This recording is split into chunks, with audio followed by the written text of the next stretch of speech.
Alhamdulillah Rabbil Alameen wassalatu wassalamu ala rasulih Muhammad wa ala alihi wa ashabihi ajma'in amma ba'd fa'udhu billahi minash shaitanir rajim bismillahir rahmanir rahim wa ma khalaqtul jinna wal insa illa liya'budun wa qala ta'ala ya ayyuhan nasu ittaqu rabbakum alladhi khalaqakum min nafsin wahida wa khalaqa minha zawjaha wa batha minhuma rijalan kathiran wa nisaa'a وقال تعالى وإذا الموءودة سئلت بأي ذنب قتلت.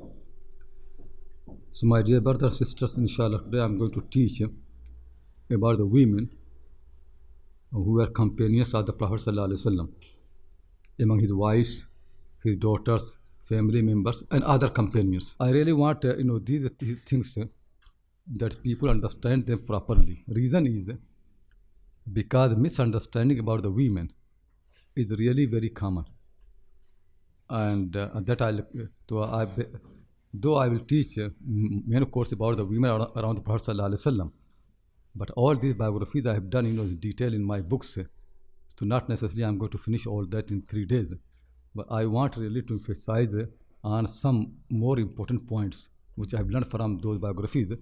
So those points, if you can take, it will help you to understand the women and understand the teachings of the Prophet ﷺ about the teachings of the Quran and the Prophet ﷺ about the women, so that people can learn them properly and the mistakes will not be repeated. So before that, I'll start 2 points which can help you to understand really. One thing is I always have been seeing really, not only about women, in many cases, very quickly the culture, the desire, they take the place of guidance.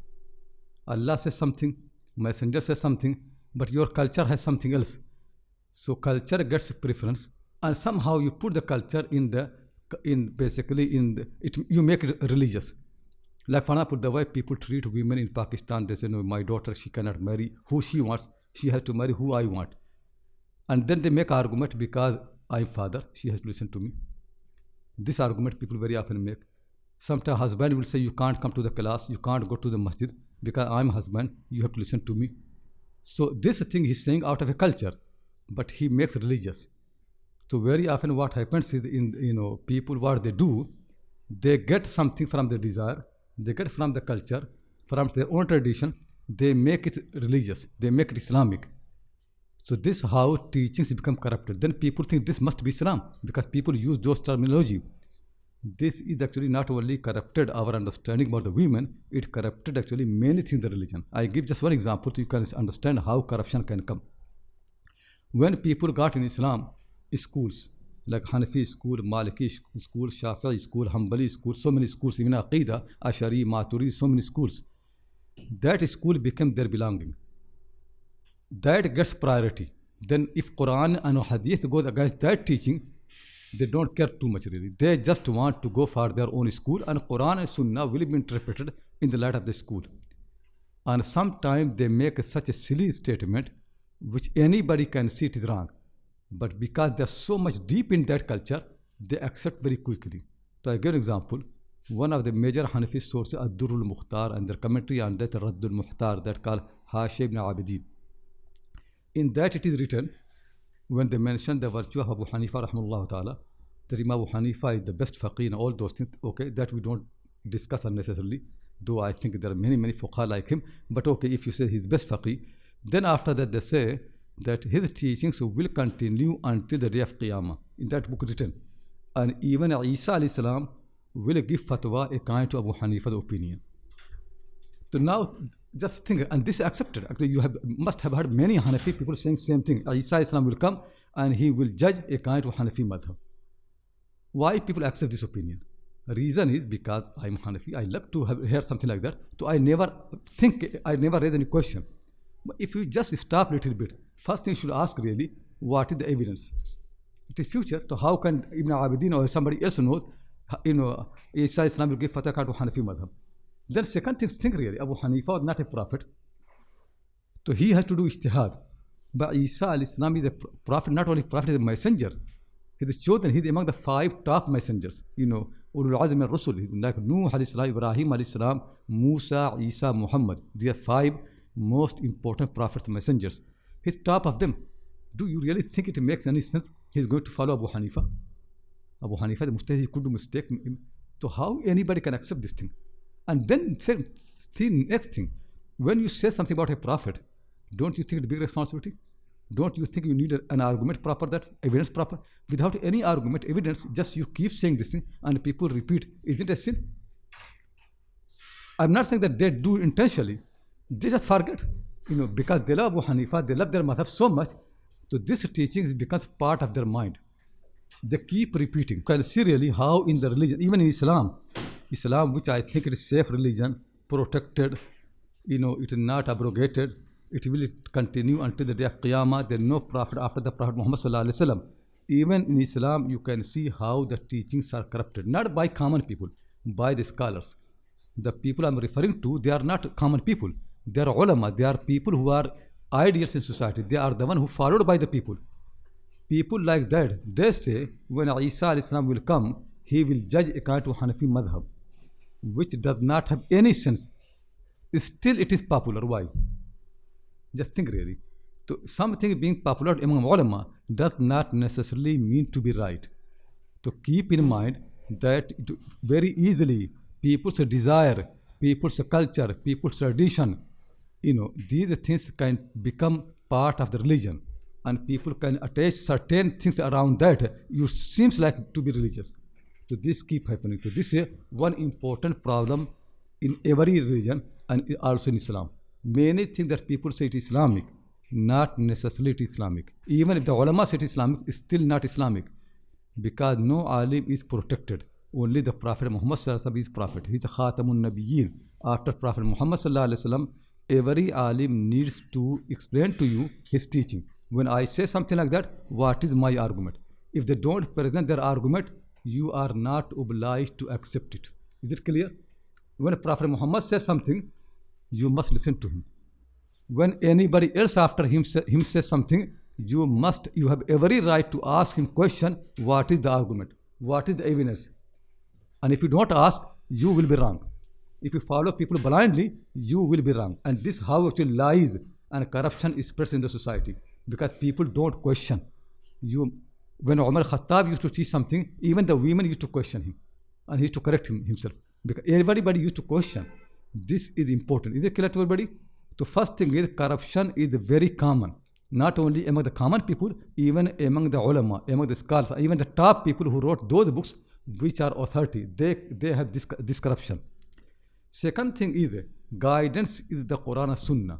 In Islam, very quickly, other things have taken the place of guidance. People found substitute for the Quran and Sunnah. The Quran, people don't read Quran to get guidance. People don't read Sunnah to get guidance. People read this thing for something else. Guidance actually is the teachings of their own ulama. If they want to learn the prayer, they study the fiqh of Abu Hanifa or Malik or Shafi. They never study Quran to learn the prayer.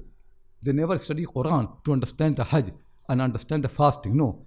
If they want to learn about fasting, they go to the books written by their own ulama. Quran and Sunnah have no function in the society. And I'll give another example from the same book, from Raddul Muhtar, Hashim ibn Abidin. Ibn Abidin said, if somebody had learnt that those surahs, which can he read them in the prayer. He learned enough surahs, 10, 20, 30 surahs, which he can read in the prayer. And he had learned enough fiqh, which he needs to know in the prayer, in the fasting, in the zakat. Now he wants to know what he should do next. He knows enough fiqh, which can help him to be a good Muslim. And he knows enough Quran, which can he read in the prayer. Now he wants to learn more. What should he do? Should he learn more fiqh or more Quran? Now he's asking this question. If somebody asks this question, that after learning essential fiqh, as people say, I don't think it is right word, many people, essential fiqh, and after reading essential Quran means that part that you need to use in the prayer. After that one, if he wants to continue more, what should he study? The fiqh or the Quran?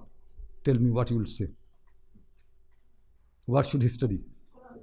Quran. But what Ibn Abdin said, he said, تَعَلُّمُ بَاقِ الْفِقْهِ أَفْضَلُ مِنْ تَعَلُّمِ بَاقِ الْقُرْآنِ. Learning remaining fiqh is better, more virtuous than learning remaining Quran. Why? Because fiqh people need all the time. And Quran, there are so many hafiz anyway. So why everybody needs to know the Quran? So what you understand from that is, in their mind, Quran not a guidance. Quran only book of ritual, memorize, read, get reward. There's no function of the Quran in their life.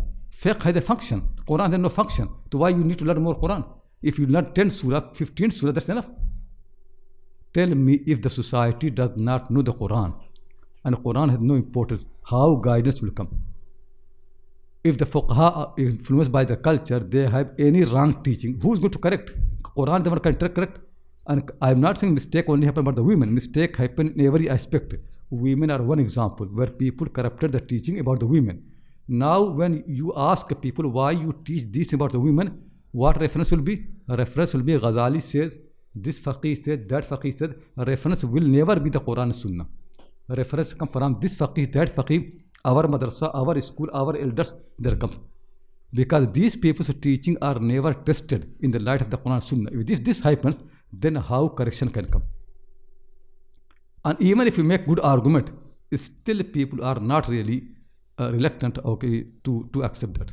And that is another matter I want to say. First thing, just keep in mind, the one thing is that desire, culture, tradition, then they can corrupt the religion, or part of the religion, or teaching the religion, and that keep happening all the time. Second thing is people can find substitute for the guidance. They're not necessarily going to refer to the Quran, they're going to refer to something else. These two mistakes did not only happen in Islam in the case of the women, they happen in many, many things. So many things that people think Islamic, they are not Islamic because they're based on certain culture, some tradition, something non-Islamic, and they became part of Islam. Actually, same tafsir, many things tafsir, they are not from Quran Sunnah, they have come from outside. So these things become so deep in the mind of the people. So keep these two things in mind. Now next thing is, if you want to correct teaching, if you want to make reform, what is the way? For example, I have been making effort for a long time to correct the people's mind about women. I don't think I'm so successful. So what the problem is? Why people reform does not happen properly? When you see, on the other hand, when the Prophet ﷺ, he started reform, it was much more difficult, because those days many Arab tribes, they used to bury their daughters alive. Women were much humiliated, dishonored, no respect for the women. But still, he spent 23 years and he left behind a people where women have the same respect as the men, where women teach the Quran as the men teach, where women teach the Sunnah as the men teach, where women give fatwa as the men give. Women basically participate in every aspect of society like the men. He did. Why he was so successful, though the society that he got was worse about the women than our society. So what is the reason that the Prophet was so successful? What exactly happened? Can you think why he was so successful and we are not successful? What the reason is? What could be the reasoning? The one thing comes to my mind really, the reasoning is he made a very clear distinction. Actually, Quran taught him, Allah taught him, he made it very clear. When revelation came to him, he made it very clear to the people, until now what you have been doing, what you have been saying, it all jahiliyyah.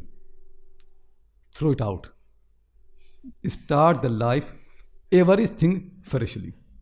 About every single matter, don't worry what you did in the past, all jahiliyyah. Now new thing, start from the fresh. So basically people, whatever people had, if they don't have revelation, they don't follow that. They say, no, let's see what the Prophet said, because that was jahiliyyah. That's not right. He made a distinction between two periods. Whatever people did and said before Islam, it all jahiliyyah. Jahiliyyah means basically things which have no argument, ignorance, stupidity, wrong things, they are all wrong. Finish. Now justice is coming, now new things coming. Get rid of all that. Finish. Basically, he was able to make a barrier between these two lives. The life before revelation and the life after revelation. He make very clear to people have no way to reconcile or to adjust. People did not think, oh, I am Quraysh. In Quraysh family, That what we do with the women. And a Prophet says this, let's make some compromise. Because I'm Muslim and also I'm Qurashi. This never happened. They thought all that we did, it all Jahiliyyah. Get rid of that. Now what he says, that what means we have to take. Nothing before, nothing from the time of Jahiliyyah. All the things that what before Islam, they got rid of that. Not only about women, about every single thing. So whenever a new question comes, they don't want to find solution from their earlier life. No, they will come to the Prophet and ask him what we need to do. They don't think, oh no, the ship continue, because they know they have he disconnected them from the past. Made very clear disconnection. He said, all Jahiliyyah, finish. You have to start from the freshly. We are not able to do this. Basically, that I have been asking the ulama in India as well. I gave the speech that one major problem for the reform is actually for us that we are not able to disconnect from the past. We always, first thing, we don't want to accept new thing anyway, new teaching. And if we are convinced, we always find a way how to reconcile between this new teaching and between our old practice. If this continues, then reform is impossible. If I said to you, women need to be respected, so you say, okay, that's fine. Yeah, it is just very nice. What we do, it also respect. And then you interpret like that, and few things around that, it looks like something happening. This will never change the life of the women. This will never make the people to come back to the Quran Sunnah. If your attitude is to reconcile, to make a peace, to accept Jahiliyyah and Islam both, and to make era and guidance to be mixed, this basically guidance never accept peace with era. If you mix, it becomes era. Darkness and light, they are never reconciled. If you want to mix darkness with the light, it all darkness. Is it clear? Dalala and Huda, they never can be together. Islam and Jahiliyyah, they have no peace. Either Jahiliyyah or Islam. And Allah subhanahu wa ta'ala said about himself, Ana aghna shurakai ani shirk. Everybody else can accept partnership, but not me. I don't accept. This never can happen. This is what we need to learn really. The way should be, okay, because I'm teaching about the women, so I don't want to make more general.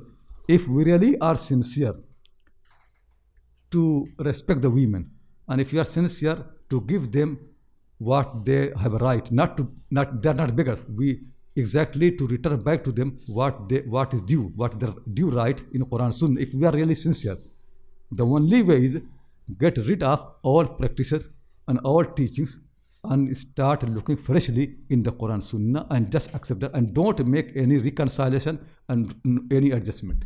If you do this thing, then pure teaching about the women will spread. But if people don't do this thing, they just want to, continue reconciliation, very quickly those Jahiliyyah will become dominant.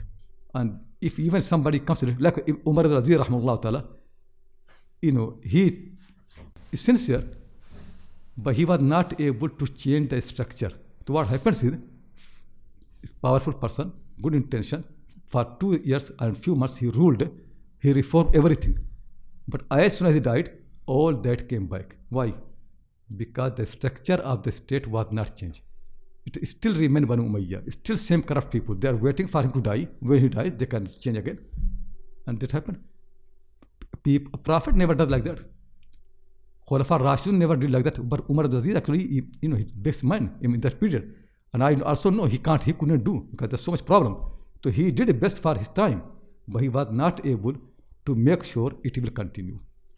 While Umar al-Aziz, Umar al-Khattab, his way always have been to make sure that he takes a policy which can continue. That's why he was not really just to have pious people. No, people who can be trusted. Basically, he wanted the policy to continue after his life. That his concern has been. Umar al-Aziz Rahmanullah's concern has been to correct the problem.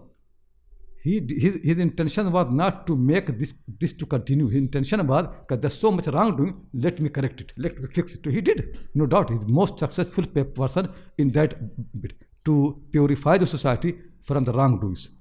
But as soon as he dies, then it comes back exactly as it was before. I mean, the people of Umayyah, they got more wrongdoings, more problems happen.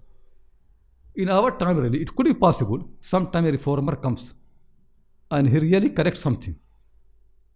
But what will happen is because he's so powerful, so maybe his corrections, got acceptance in wider society. But if he's not able to change the whole structure, when he dies, things will come back again the same way. What I mean by structure is this clear distinction between Jahiliyyah and Islam. That needs to be done properly. If people want to have any reform about the women in the mind of Muslims and their culture in the society, the only way is to make a clear distinction between Jahiliyyah and between Islam, between the era and between the guidance, between light and between darkness. We should make very clear distinction. This is one thing we need to do properly. Is it clear to everybody? So if it is not enough really that people say, okay, for that we did not give the women proper right to marry, now we are going to give them. This is not enough. Because this easily can, because this just basically means waiting for a time, then they come back again. These few are just, my intention, because sincerely I want really people follow Quran Sunnah.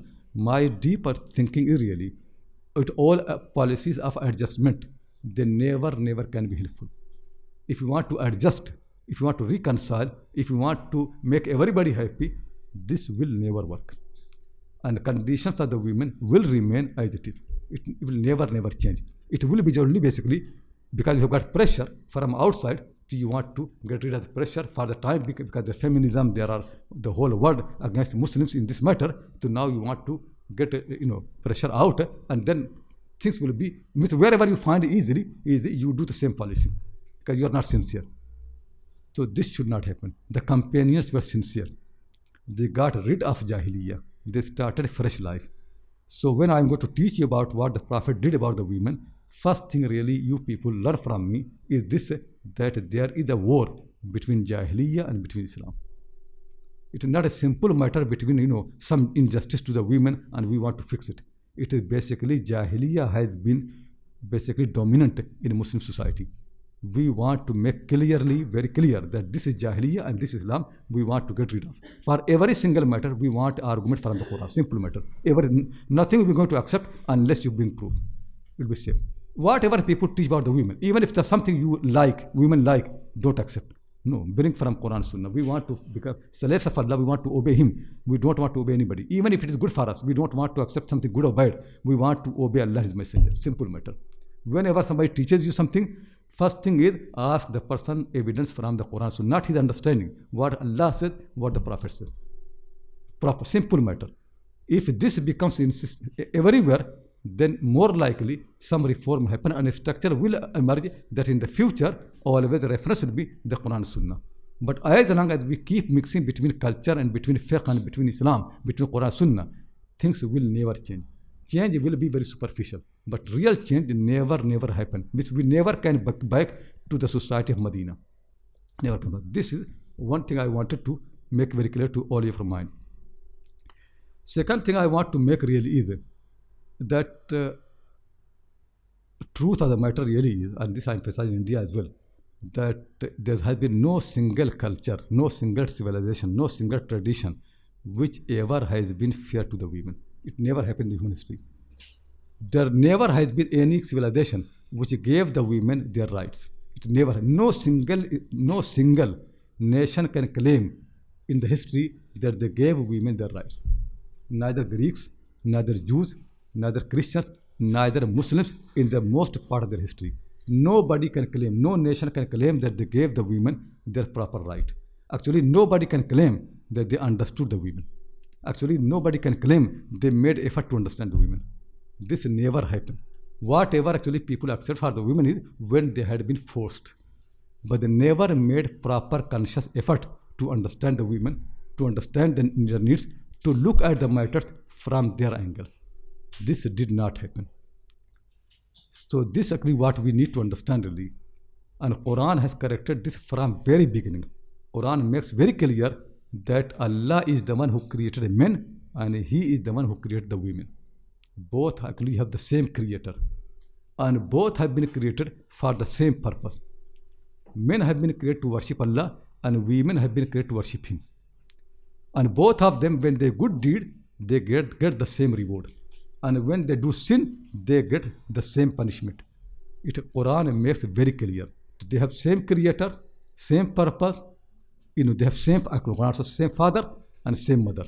Every human being comes from the same father, from the same mother. It is all human beings. Women are as human as men are human. Women are as slaves of Allah as men are slaves of Allah. Women have a ibadah, right of ibadah as much as the men. And ibadah never can happen without knowledge, neither for men, neither for nobody can worship their Lord with ignorance. You can't. For Iman, you don't need knowledge, you need thinking. But for Islam, ibadah, you need evidence. Islam needs submission, it needs command. Men need to know and women need to know this thing. So this thing actually Allah corrected, and the Prophet emphasized, and I mentioned how he emphasized this thing. So second thing actually, I think people never made effort to understand the women. So basically beginning of the understanding is to understand that men and women both have the same creator. Both have same purpose, same function. Both have got same father, same mother. Both are absolutely, exactly same human being. In this matter, there is no difference between men and women. Actually, truth of the matter really, in some sense, women have got some more preferences. And that Quran reminds that, because women are mothers, men never can be mothers. And motherhood is the greatest virtue Allah mentioned in the Quran. Actually, that is the only reason why Allah made women and men different. There's no other reason. Otherwise, it should be just one thing. Why we need two genders? The only reason Allah made difference is because He wanted to make some of them as mothers. Motherhood is the only reason, the most virtuous thing that women can do. In our time, because women have been treated so badly, women even feel shame to be mothers, because it is such a humiliating thing. What was virtuous now become defect. And that's why feminist movement is successful. If feminist movement become more powerful, what will happen? Soon people will feel shame to be mothers. And women will not like to be mothers. And this goes, it's not going to harm something small, it is going to harm the whole religion. In the Quran, the best virtue for the women is to be motherhood. Why? Just think really what happens. When a child is in the womb of the mother, she is experiencing him or her, the child, every single moment for 9 months. Asleep, she walks, she eats, she drinks, she does anything, work. All the time she is experiencing. This experience of a new coming person has nobody except the Creator. He is the one who is with the new one all the time, Allah subhanahu wa ta'ala, because He is the one who is making him. He's all, and next to him is mother. Father is not all the time. Next to Allah, actually, in this matter, is only the women. All 9 months, every single moment. Not only that, the suffering means it actually changes their life. This changes their biologically. This changes them. The life becomes something else. This change nobody can experience. Basically, men never understand really what it means to have a child. They never understand same way as women understand. That's why in those days when women have difficulty, men are not able to appreciate properly. They don't understand really that women are their future. If women don't do this thing, future of humanity will finish. It is because women sacrifice, the future continue. Women are future of humanity. And that's why Allah chose women. Because Allah wanted the human generation to continue. So for the future, He made women. And actually very clear, actually, human mind really. I'll tell you how it is a mind. If anything happened, for example, if a snake comes out here, tell me what will happen. All the men will say to the women, you leave the room and we'll take care of that. You will do. Any war happen, anything, people always say protect the women first. And then men say, we will do everything. Why they do like that? Because men know deeply that women are the future. They need to be protected. Future belongs to them. They are going to be mothers. Future generation comes from them. If we sacrifice, some of us dies, doesn't matter. But women should be safe because they are the future. Is it clear? This role of the women actually is missing from our mind. This is very, very near to basically to what Allah subhanahu wa ta'ala, him actually that's why Allah subhanahu wa ta'ala mentioned, next to him the parent, and actually sometimes the mother only. Because that's Allah subhanahu wa ta'ala, hamalatu ummuhu kurhan wa wada'atu kurhan. The mother actually carried the child, in such difficulty and hardship. And not only that, after 9 months, it's still hardship. It's still actually the child remains part of the woman, in sleeping, in work, all the time. She can sacrifice every single thing for the sake of the child. Father doesn't do. Father actually feels disturbed when the child starts crying in the night. And mothers, they enjoy. When he cries, they wake up and they do everything. They love that. But fathers don't love because they think, oh, it is so disturbing and this thing and that thing. They keep because they don't have the same attachment. This favor of the women should be learned really. Women being future of the humanity. Women are mothers of the human people. It should be appreciated. It really big virtue. If we are noble people, we should be grateful to them. We should not be mean. It is meanness of the character to undermine the women. Women have the greatest favor upon the people because Allah has chosen them for this purpose, to play this role. Because they are the future of the humanity. Is it clear to everybody?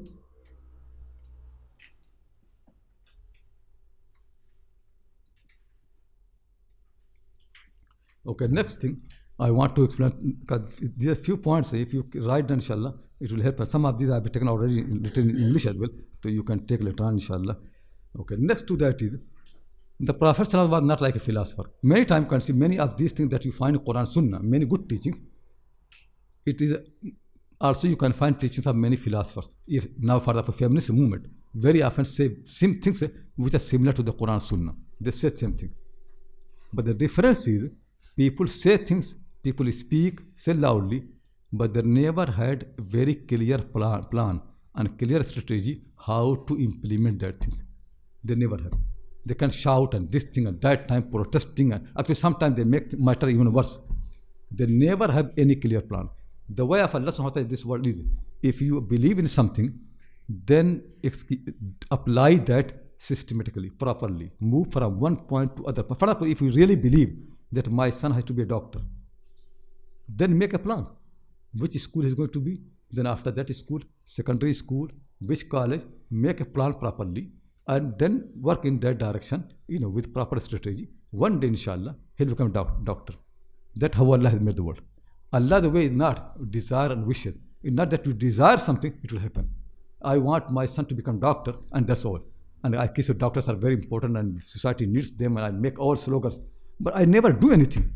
Just keep shouting in my house to my wife that, he must be doctor, we need doctors, and this thing and that thing. Every time I come to the house, make a big speech. Nothing will happen. All these speeches will be actually nothing. There are many people, they say same thing, but their sons are not doctors. Many people, they wish their sons become engineers, and this thing, nothing happens. Many people desire their children go to Oxford University or Cambridge University, but nothing happens because it is not what you say. Then once you believe, then you need to make a right plan and a proper strategy how to move from one point to other point. If you do this thing, then one day you will be successful.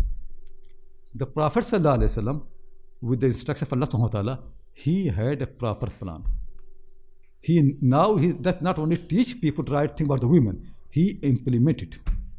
He knows really the only way is to correct people's mind. First thing, to have respect for the women, then give the women same opportunity like men, so they can study, they can learn, they can worship their Lord as men do. They can teach, they can be able, they can question, they can do jihad. Anything the men do, provide the same opportunity for the women. Actually, he did more for the women, because men generally used to learn from him in the mosque and when in public gathering.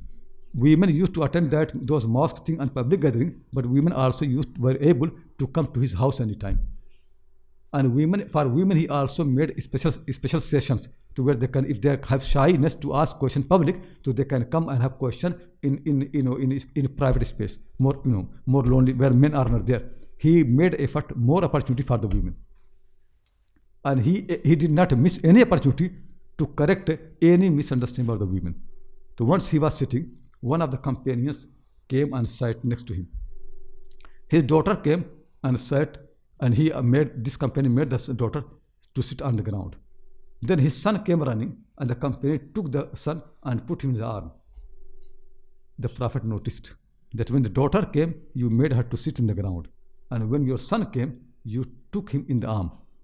People like me will ignore this thing, but not the Prophet, because he has a plan. He wants to fix the problem, and he wants to cure everything properly. He's honest mind. He's not a politician. Politician people only do things when they think it's going to affect their vote. Then they are more serious. But it doesn't affect, don't care. The Prophet not a politician. He is sincerely slave of Allah. He wants to do exactly what Allah commands. he said to the man, Halla sawwayta baynahuma. Why didn't you treat your daughter and son equally? Why you make this distinction? The Prophet ﷺ used to go to the mosque carrying his grandson Hassan or Hussein on his shoulder, lead the prayer. Hassan is sitting on the shoulder of Hussein. And when he goes in sajda, he will hold him and put him on the ground and then sajda. When he gets up again, he puts him back on the shoulder and leads the whole prayer like that. Same he did with his granddaughter Umama. He to carry her sometime, exactly same thing. Never made distinction between grandson and granddaughter when in any of these matters. He never made any distinction. He did the same thing for both of them. For the teachings, for explanation. When men asked question, he answered them. When women asked question, he answered them. When he needed to alert men, he did this. When he wanted to alert women, he did the same thing. And more than that really, when he was dying, he said to the people, take care of the women. He said to one of hadith, حُبِّبَ إِلَيَّ مِن دُنْيَاكُمُ النِّسَاءُ. Women have been made beloved to me. This actually what hurts me mostly, that we claim that we love the Prophet, and we had Rabiul Awwal, all this Miladul Nabi in Pakistan and Birmingham and all these cities happened such a big procession, and everybody claims that Prophet we love him, and then people say wah wah and all these speeches, but nothing happened relatively. What they do really, opposite of what they have been teaching. So people do all those things. But the Prophet ﷺ, his teaching are like that. Just people say wah wah and they finish. It's a serious matter. To him, all the teachings system. But when he said, I love the women, people could see in his life. We people say we love the Prophet, but we don't love who the Prophet loved. He loved the women. He respected them. Do we love the women? Actually, truth really, we hate the women. It is so obvious, you have no idea. Women actually don't understand this thing. But I know I have seen speeches of the ulama. I have seen really writing the poetry written by the ulama. It is so insulting. If you read them, women will hate ulama. How the ulama actually say about the women. All insult, hatred, and big people, turban, and all these big ulama. What they say about the women is so insulting, you cannot imagine. And after that, women have bad thing about Muslims and Islam. They have right. We are the one who are caused. They said, but the Prophet said, what? I love them. Women have been made beloved to me. He loves them, respect them. He travels and women are with him. It is Hadith in Bukhari. Anas radiallahu says to the companions, about the women, the Prophet says something. If I say, you accuse me. Accuse means you will think I know I love women so much. The Prophet said when he was traveling, he said to the women, because people are traveling, they're very fast. But women are there. We'll say why women are coming anyway. We are going for jihad. Women should to her. But no. He encouraged them. He said, Rifqam bil qawarir. Be short for the glasses. He does not discourage them. He wants to encourage them. If they want to come for jihad, fine. But we should respect them. Be slow. Don't be so fast. So it can hurt them. So they can also travel with you. His way is not only to teach people that women can come outside, women can come to the prayer. He also makes every effort. They do this. He encourages them. He only does not say that women can pray in the mosque. He really makes every effort so they can come. Any difficulty he removes. If women complain to him that men, are push them on the gate of the mosque, he will say to the men, okay, you stay until women have left. So then he encourages that. Then no woman can say, I can't come to the mosque because there are men push her.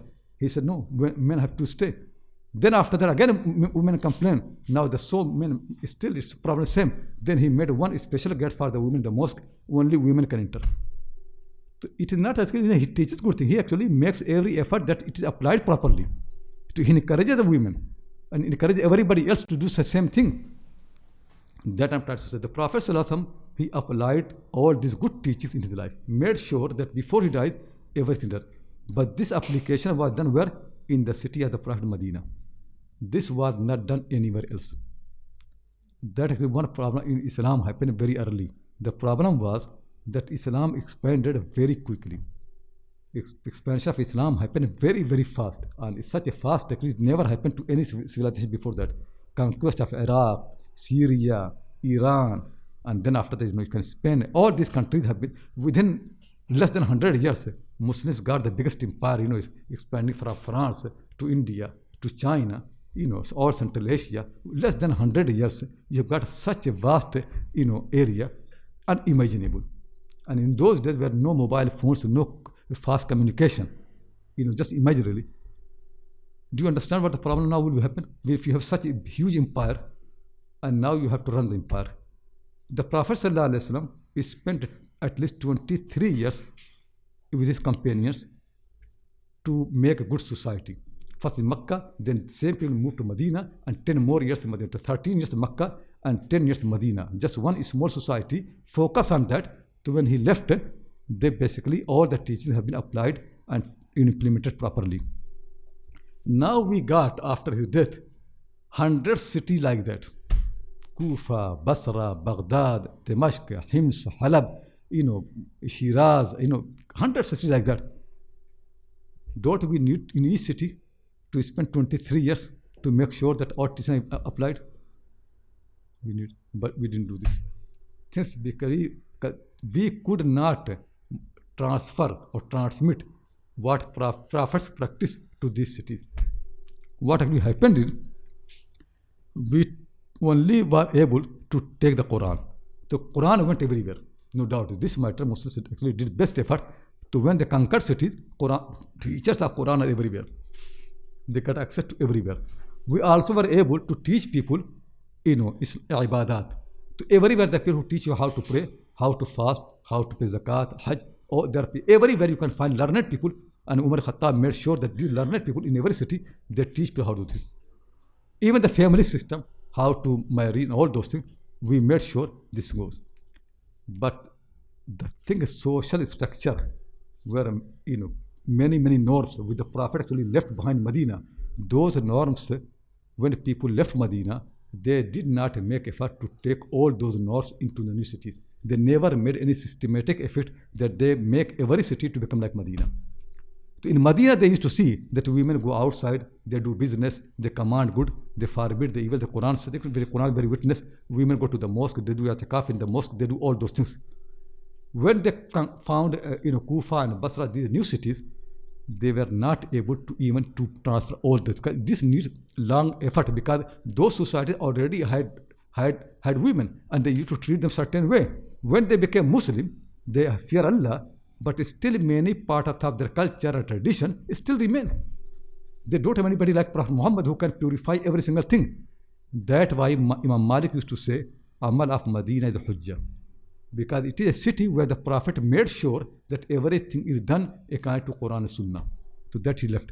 This Sunnah was not transferred to Kufa, neither to Basra, maybe some part, but not every single thing. This is actually what happens, people missing. So one thing is, wherever people say, Abu Hanifa says something, or Shafi'i says something, or Hanbal says something, or somebody else says something, your question should be next to that really. What they say, does it agree, with the practice of the Prophet Medina or not? Did the Prophet did like that? For example, I was teaching last week here that many people say women should stay at home. Qarna fi buyutikunna, stay at home. Don't go outside. The next question should come to your mind is, when this verse was revealed in Medina, did the Prophet ask women to stay at home? Did it ever happen? Did women really change anything after this verse? Nothing. Exactly the same thing. They're still doing business, still if they're farmers, still they're going to war, still they go to jihad, still they travel everywhere. They do, even the Prophet take them around. They still do the same thing. If you understand this thing, Medina, meaning basically is, I have been saying these things because some people are new really, so I want to repeat this thing. In Quran and Sunnah, or teaching the Prophet ﷺ, they don't have meaning without their proper reference. If you don't know what they refer to, meaning easily can. If you just want to understand the Quran from the language point of view, you will do mistake. You say qarna, or qarna means this thing, or it can be qarna, it is the possibility, it's all this thing. So it means women stay at home. Yeah, you can make argument for that, but this argument is independent of the application. Quran never should be taken independent of the application. How it was applied? The Prophet Sunnah is the application. Amal of Medina is the application. The Quran needs what? Application. Quran without its application does not have settled meaning. And Quran is settled book. When we take out the Quran from the Sunnah, it becomes unsettled. And this book is not unsettled. Anybody can come and fix meaning. It is a settled book. Kitabun mustaqirrun. It means it is a book. It is settled properly. What it means, it is known properly. It is settled. It's not actually that it has this possible, that possible. No, the meaning is very much settled. That's why the Prophet came as a teacher. You need to know that settled meaning. If you don't learn that settled meaning, then Quranic, every language has. Like for example, when I said to you, this, I said to you this. All of you know I refer to this book. Next time when you teach somewhere else that Shaykh Akram said this, and you don't provide the reference, nobody will know what this means. Can this mean anything? This is just word. It has no meaning unless you know what it points to. If I say this, all of you know what I mean. Those who are not here, they only can know if you tell them that there was a book on the table and Shaykh pointed to the book, this book. Then they know meaning. If you only teach people this and you don't teach a reference, the meaning of this will be corrupted. Some people say this means the wall, some people say this means table. This has 10 meanings. Like Imam Razi always keeps saying that this word has 10 meanings or 20 meanings or 15 meanings. And if I say to Razi, your book has 10, 20 meanings, he'll be mad. That do you think I cannot write Arabic properly? So do you think Allah cannot write Arabic properly? When he said, Kitabu Mubin, Lisan Arabi Mubin, how can be 10, 20 meanings? If I said something and you tell me, oh Shaykh, you said this, but it had 10 meanings, I will leave the class. I think then it might be useless. Allah reveals the book. You know what revelation means? Tell me. Revelation means to make clear, reveal. Revelation never means secret. That's what revelation means in every language. Wahy does not mean to keep secret. Wahy does not mean to use a coded word. Wahy means to reveal, to make it known. And Quran says, Bilisanin Arabiyyin Mubin, clear Arabic language. Al-Kitab al-Mubin, a book which makes everything clear. In that book, you don't know anything clear. Reason is because you are cut off from the reference. That's the problem. You don't know the reference. That's what mostly happening. So I'm trying to say, don't listen when people say Quran says this. Ask them, then what is the reference? If the Quran says this, did Prophet understood like that? Did he like that? Because the Prophet is the best person to follow the Quran, to understand the Quran. The companions are the best people to accept that. What Medina did. Next question always should be Medina. If people say Qarna fi buyutikunna means that women should stay at home. Okay, it is possibility because the language has many possibilities. But is this possibility supported by Prophet's understanding, his practice? No. Then it's not meaning. Then it can be another meaning. And actually that ulama say every command of Allah could have 10, 20 meanings. It could have 10, 20 possible ways. But the way the Prophet understood and the way the Prophet acted, that actually fixes the meaning. That's what I mean by Quran being a settled book. It is not a book actually just moving around and you can make any meaning. It's not a book of thoughts and ideas that people think. It is a book really settled. That's why messenger came. Messenger does not come to be like postmaster, deliver the Quran in every house, then you know how to understand. He's not a postmaster, he's a teacher. He teaches you what it means. He acts upon that. He implements that. That's why companions never made distinction between Quran and between his saying. Because what he said is Quran, and what Quran said, what he said, both are same thing. For us, his teaching becomes something different, but for them, it's the same thing. Is it clear to everybody? This is the difference. Meaning basically is a reference of any teaching of Quran, a reference of Sahih Bukhari, Sahih Muslim, is the society of Medina. That society never has been copied. I'll tell you the truth really. Muslims transmitted all the hadith and the Quran. Muslims were never able to transmit Medina society. And the only way for us to understand the Quran Sunnah is to make effort to going deep in Sirah books and Hadith books to find out about every matter how was the Medina society. When you learn a fiqh, prayer in the Quduri, it's not enough really. Then see when the Prophet used to pray in his mosque, what did he do? When you learn about Hajj, that's not enough. Find out when he did Hajj, what he did. For every single, when you learn about marriage, people say, no, I am father. I can force my daughter to anybody to marry. Then think really, didn't the similar case arise in Medina? A woman come to the Prophet ﷺ and she said, my father has forced me to marry someone who I don't like. The Prophet said, fathers have no right to force their daughters who they want to marry. The marriage is cancelled. You see? Now this will, if you know this one, then no father can make argument. You have reference. That I'm trying to say. Take Medina society as the reference for the meaning of the Quran and Sunnah. Otherwise, anybody writes a book, books are unclear because the words actually have many meaning in instruction. Because ishara is not there, mushara is not there, what you refer to. A reference must be provided. If a reference is not there, then people have misunderstanding. And Medina society, that the reference for every teaching of the Quran and every teaching of the Prophet ﷺ. Is it clear to everybody? If people say women must cover their face, ask them, did it happen in Medina? Simple matter. Did the Prophet impose on the women they should cover their face? If people say to women must stay at home, ask them, did the Prophet did? If people say women are not allowed to learn because there are enough mufti among the men, that will be our argument. In this country, leave India. You say India is very backward. I'm talking about the Western countries. In this country, nearly 20 years back when I wrote, started my work, some of my ulama friends had said, but why you are concerned for women to learn and study? Aren't there enough men alim, men mufti? Did this argument work in Medina? Did the Prophet say to the women, why you are learning? We have got Abu Bakr Siddiq, Umar, Farooq, Uthman, Ali. They are enough. Why Aisha needs to learn? Did he say like that? No, he encouraged them. So whenever people make any argument, simple question is, did the Prophet understand like that? Did he do that in Medina?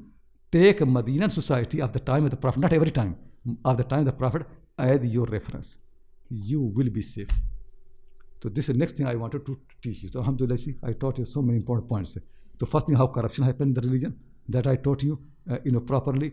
And second thing, why the Prophet was successful and why we are not successful, because he made clear distinction between Jahiliyyah and Islam, and we are not able to do this. We want to mix between Jahiliyyah and Islam both. We want to carry them together. We will never succeed anyway. If this attitude remains, we will never succeed. And next thing I said, the Prophet ﷺ taught very, very sincerely to respect the women. And that respect was very clear from his attitude. How he respected women. He actually said, I love the women. Women are beloved to me. And in his journey, in traveling, everywhere, he really shows that respect for the women. That we don't have. Ulama don't have respect for not only ulama. I tell you, truth really is, Muslim society in general don't respect the women. It's a simple matter, I tell you. Everywhere you go, Muslims leave the other people. Maybe they also don't respect, but I'm not talking about other people. We are last religion. We should be best. Men don't respect the women, but the Prophet respected. So that actually we need to learn from him. He respected the women and he loved the women. Once he saw the women coming from a wedding party, happy. A muhaddith in our time will say, oh, see, women are smiling and happy. How it's possible? Put them, they must have done something wrong. Put them, push them. Prophet became happy overwhelmingly. Anas said, he was so happy. He said, Wallah, be my witness, I love them. When he saw the women smiling, happy, and nice clothes, going wedding party, he was happy to see them. That my ummah, now women actually have got this position he wanted. He becomes so happy. We don't want to see women happy. Then we find every reason really to make them upset, to say something. That's what we do all the time. That's like some women in India, they married non-Muslims. So some ulama wrote article. What they're saying is, don't listen to these women. Because auratain shaitan ki khala hai. Women are khala of shaitan.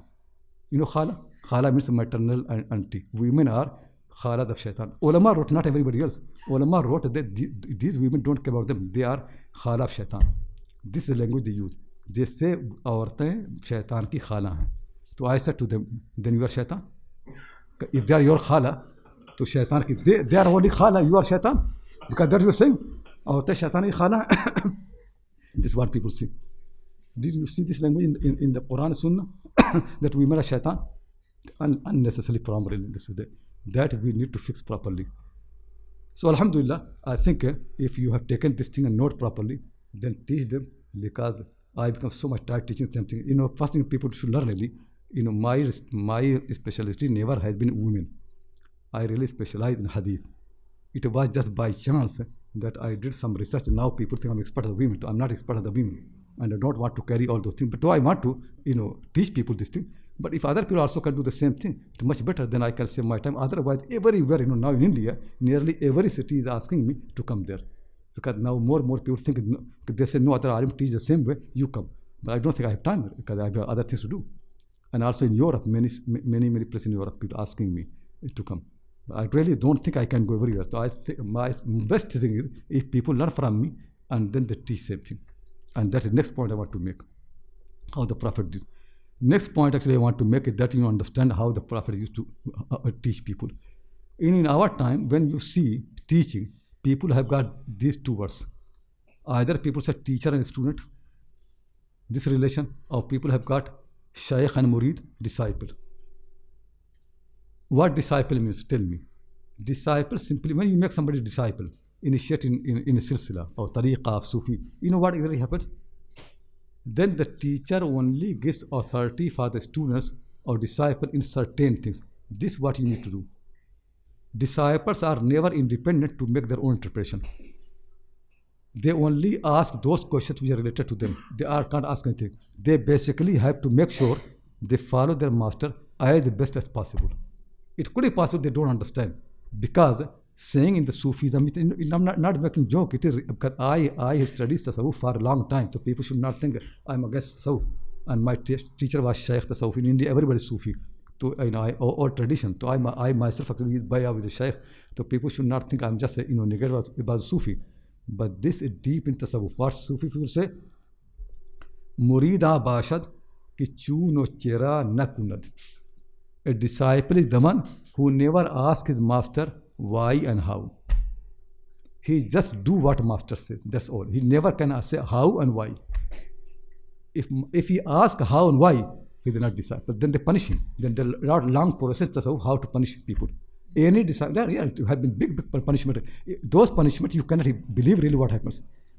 Sometimes one of the Sufi disciples, is a big story in Indian source written. One of the master, he punished his student, and he was from noble family, that he has to clean the toilets of all the people in the Khanqah for a long time. And then after that, not only that, then the woman who used to throw that in all dirt outside, he asked that deliberately fall down on this man, to all dirt fall upon him, see what happens. So many punishment, then after that, they do things.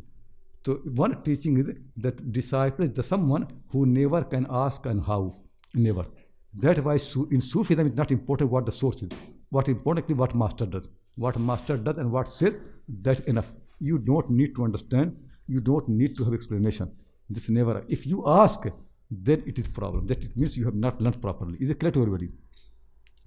Similarly, when people teach and they make students, relations becomes hierarchy, meaning teacher and then student.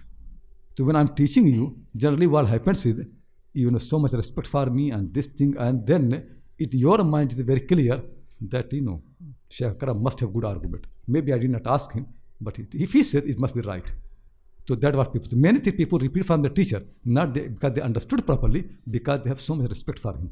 So something they understand, but so that's what teachers are very good in exploit. They know now my students, they respect me. Now even I can make those statements for which I don't have proper argument, because I know they are not going to question.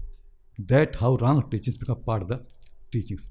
Because for something in beginning I give argument properly, so then I get your trust.